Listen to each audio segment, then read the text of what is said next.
প্রবাসীকে আনতে গিয়ে একই পরিবারের 7 জন নিহত।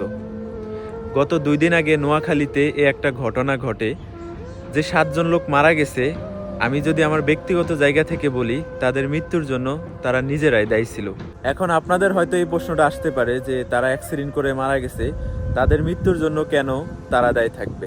এই ঘটনাটার নিউজ যখন আপনি ভালো করে শুনবেন, তখন আপনি একটা জিনিস বুঝতে পারবেন যে এই ঘটনায় যে 7 জন লোক মারা গেছে, তার মধ্যে 4 জন ছিল মেবি বাচ্চা আর 3 জন ছিল মহিলা। এই মোট 7 জন লোক মারা গেছে ওই ঘটনায়। তো এখন আমার কথা হচ্ছে, একটা গাড়ির মধ্যে 7 জন লোক মহিলা আর বাচ্চা মারা গেল, আর ওই গাড়ির মধ্যে আরো পুরুষ ছিল 3-4 জন, তারা কেন মারা গেল না? এখন আমি যে কথাটা বলছি যে তাদের মৃত্যুর জন্য তারা নিজেরা দায়ী ছিল, এই কথা বলাটার কারণটা কি জানেন? কারণ হচ্ছে, আমাদের মধ্যে অনেক প্রবাসী ভাই আছে যারা কিনা প্রবাস থেকে আসে, তখন তার পরিবারে একটা শখ থাকে এয়ারপোর্ট থেকে তাকে রিসিভ করবে। তো দেখেন, সেম ঘটনাটা কিন্তু এই প্রবাসী ভাইয়ের সাথেও হয়েছে। তার পরিবারের শখ ছিল তাকে এয়ারপোর্ট থেকে রিসিভ করবে, আর এয়ারপোর্ট থেকে রিসিভ করে আসার পথে গাড়ি খাদে যায়, পানির মধ্যে যায়, এই 7 জন লোক মারা গেছে।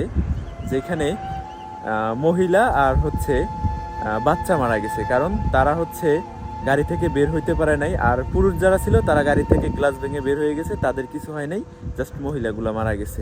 দেখেন, এটা কিন্তু সাধারণ, এটা পরিবারে একটা শখ থাকে। সেই প্রবাসী ভাই কিন্তু চাইলে এয়ারপোর্টে অ্যাভেলেবেল গাড়ি পাওয়া যায়, সেখান থেকে সে কিন্তু বাড়িতে চলে আসতে পারতো একটা গাড়ি নিয়ে। পরিবারের মানুষের সাধারণ একটু শখ পূরণ করতে যায় আজকে 7 জন মানুষ হারাই ফেললো এই প্রবাসী ভাইটা। তো যারা মারা গেছে তাদের জন্য সবাই দোয়া করবেন, তারা যেন জান্নাতবাসী হয়। আর প্রবাসী পরিবার যারা আছেন, তারা ভুলও এই কাজটা করেন না। যদি আপনার প্রবাসী যাত্রী যদি রিসিভ করতে হয়, তাহলে পুরুষ মানুষ যাবেন, মহিলা মানুষ যাওয়ার দরকার নাই, কারণ রাস্তাঘাটে অনেক দুর্ঘটনা ঘটে।